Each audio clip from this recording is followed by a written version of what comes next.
I know exactly who you are. Hello, Mr. Johnston. Excellent. Excellent. Fuck you, Ed. Fuck you, bud. Gonna get a good picture of your face. Yeah, you like me. Are you gonna touch yourself? I know. You're a worthless piece of shit. Yes, I am. And hey, Says the super genius. hey, watch out, motherfucker. Don't touch the wood. Hey, get out of Would you here. just call me motherfucker? Easy, Cox. Oh, I said get that. Uh-oh. Buddy, this is what we're motherfucking Let's settle down.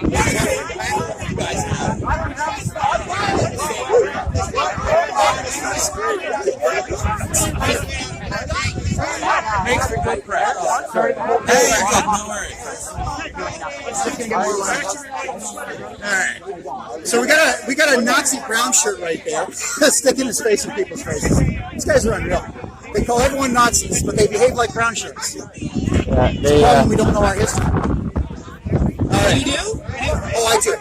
I do. That's my job. It's to know history. I'm inclined to share my mind with all of you, 'cause we all want a life that's full of joy. I'm telling you from a loving place, the joy is something that we choose. I'm feeling strong with every single word I sing, so we don't belong here in this cold, dark place.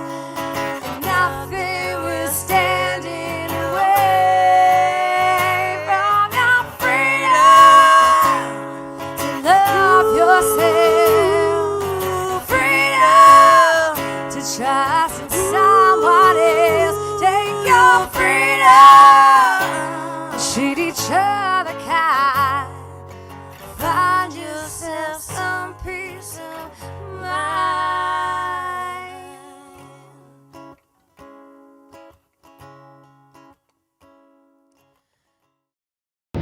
Hi, welcome to my channel, Fighting Hate 101.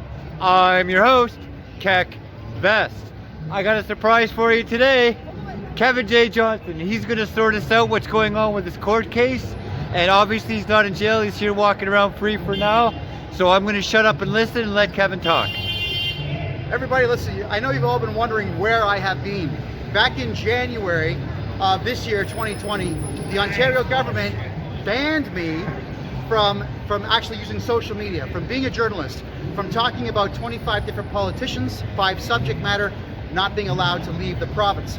They actually put a ban on me leaving the province of Ontario because they found out that I was running for mayor of Calgary, and they decided that they were going to stop me from running for mayor of Calgary by putting an actual ban on me leaving the province. Well, all that's gone now.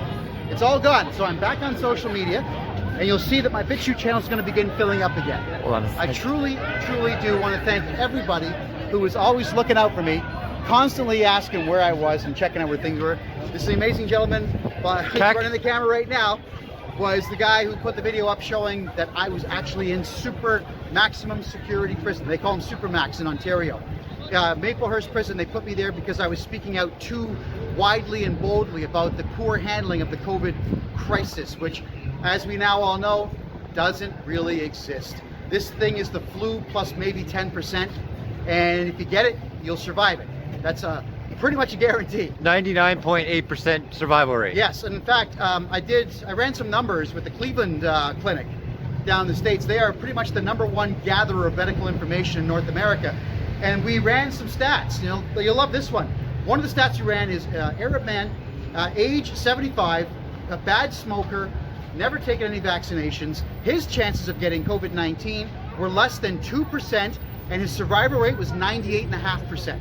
So masks are a complete and total sham. You don't have to worry about this COVID thing. It is just the flu. Stop being afraid. That's what they want you to do. They want you to be afraid of this nonsense.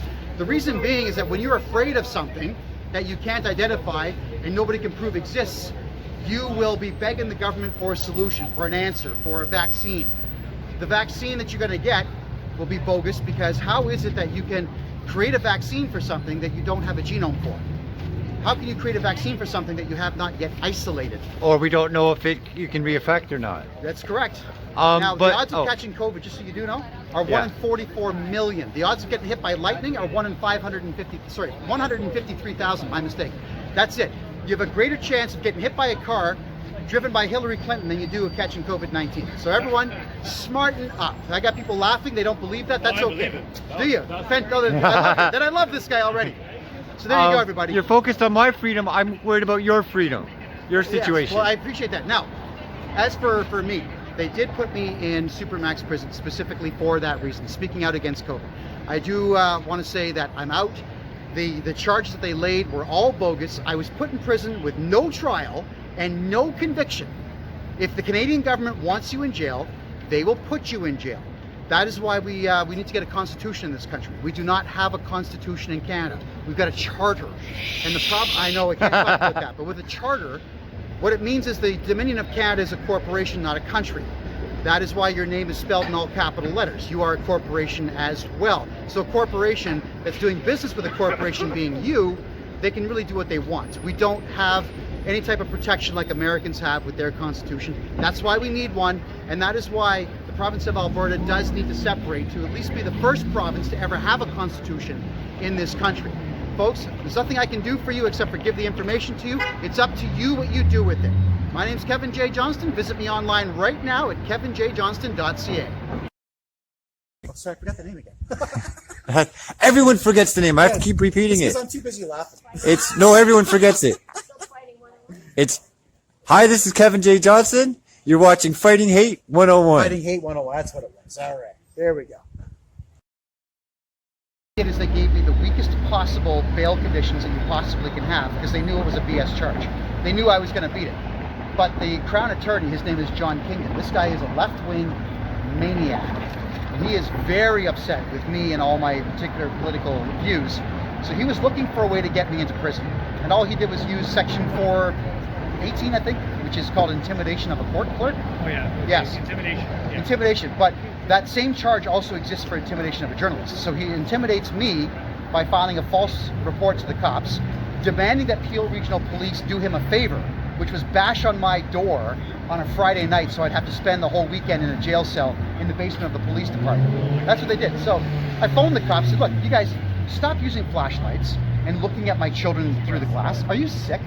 Just phone me. The whole country knows my phone number, for God's sakes. Call me and I'll turn myself in, which I did. But the Justice of the Peace was doing a favor for John Kingdon and said, yeah, you're going for 6 weeks. At my, they call it a bail hearing. That's what they did. They threw me in for 6 weeks. In jail? In jail. Maximum security, because they knew they can't get jail time on the hate crime charge. They know they can't because they're offered to me for the actual plea deal. They said, we'll give you a 6-month suspended sentence, no jail time, with 3 years of probation. I said, nah, we'll do a trial. I'll take my chances. Yeah. So now they've got their jail time on me, and all they've done is made me a celebrity instead of hurting me. Okay, so what do you have any legal things coming up because of that, or are you the trial? That was my question. There's a trial coming up in November of next year, 5 years after the initial arrest date. Oh my God! So you can easily get out of that one. Oh yeah, it's because the due process and too long of a there's a word for it. It's Form 11B. Yeah, they only have 18 months. They only have 18 months to get me into a trial, and it's been 3 years already, 3.5 now actually, 3.5 years. So whatever it is, there's a couple of police officers that are left-wing. They don't like me, and they constantly show up at my front door. Every time I tweet about Bonnie Crombie, they show up at the front door, reminding me I shouldn't talk about the mayor. It's insanity. Why can't you talk about the mayor? Well, there's a bail condition I have from the original arrest saying I'm not allowed to directly communicate with her. So if I tweet about her, if I was to say, hi Bonnie, I want to have dinner with you, that's directly talking to her. Yeah. If I was to say, I choose to throw Bonnie Crombie's meal on the floor, that's not direct communication. But they don't care. They don't care about the difference between the two. They just show up anyway. But did they give you an order to not communicate with her? Yes. And Ikra Khalid, the one who developed Section 103, M103. Yeah. Well, it's because they know that I enjoy what I do. They know that I enjoy the conflict. They want to try to beat the conflict out of me. That's all it is. What else can I say on that? How's your friend going since your book? How many books did you sell? Of the lacrosse book, we sold about 500 so far, which has been really, really good. You The said mass- you needed 1,000 to get to Calgary. I'd like to, yeah, I mean, yes, that would be an ideal number. Get to Calgary, pay my rent for a whole year, get my account opened up, transfer my vehicle there, transfer my insurance there, transfer everything. It's about 18 to 20,000 bucks to do all that properly. I don't want to do it half-assed. Yeah, no. Yeah.